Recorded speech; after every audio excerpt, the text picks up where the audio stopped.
Tell us little bit about yourself and your background. I was born in Canarsie, Brooklyn, and spent a brief part of my childhood there. At age 10 we moved to Providence, Rhode Island, where my mom was from. She came from a really large family, and that's actually where my parents met. Newport, Rhode Island. I don't exactly come from a traditional family in the sense of the phrase. Traditionally, families have doctors, lawyers, professional people, and don't get me wrong, we have those too, but there is another side to all that which I will get into at some point. But let's just say I come from a very political family, and a family who could put leg breaker on a job application if that was universally acceptable as a job skill. When did your interest in organized crime start, and how did you build up the extensive knowledge you have on the subject? I don't think I have told anyone this story ever. I was 11 years old, and I was at a local video store with my brother. I of course wanted to rent some ninja movie. He wouldn't have it and grabbed a copy of Goodfellas. He said it was important that I watch it, and I needed to understand it. I had no idea what he meant, but I started seeing things in that movie I recognized. The suits, the cars, the language, the whispered conversations. I had an immediate flash forward to my relatives. Things like, Uncle Jimmy talks like him, or Uncle Tony dresses like that. The movie drew a parallel to the people I loved and called uncle, cousin, grandpa. All through that movie my brother kept saying, "See, do you see?" It took me a while to understand, but he was essentially telling me what my family did for living. There were other signs I began to put together a few years later, but I was totally intoxicated by what I saw.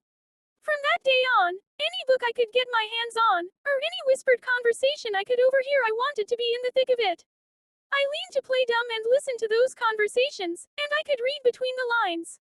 Things like, Joey had to go away, he was terminal, followed by laughter. It didn't take a rocket scientist to figure out what they meant. I was hooked from day one. Have you got any special guests lined up in the near future for the show, and if so, who? Some guys on the burner, as they say.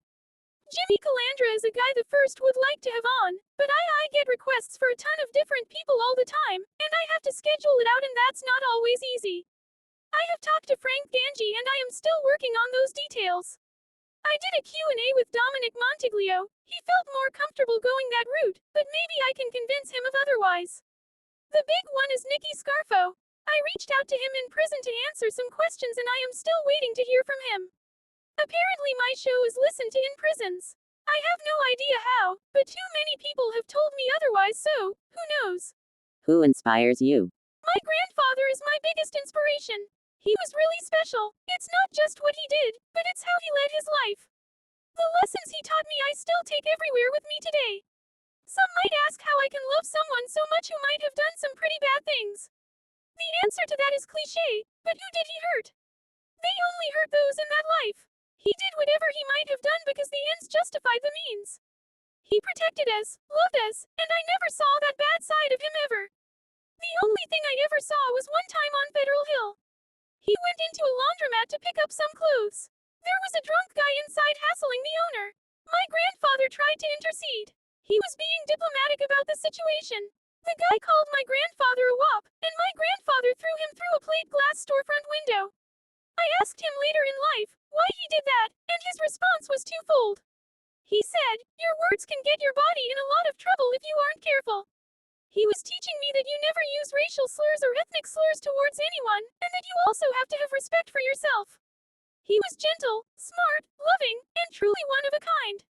They don't make men like him anymore.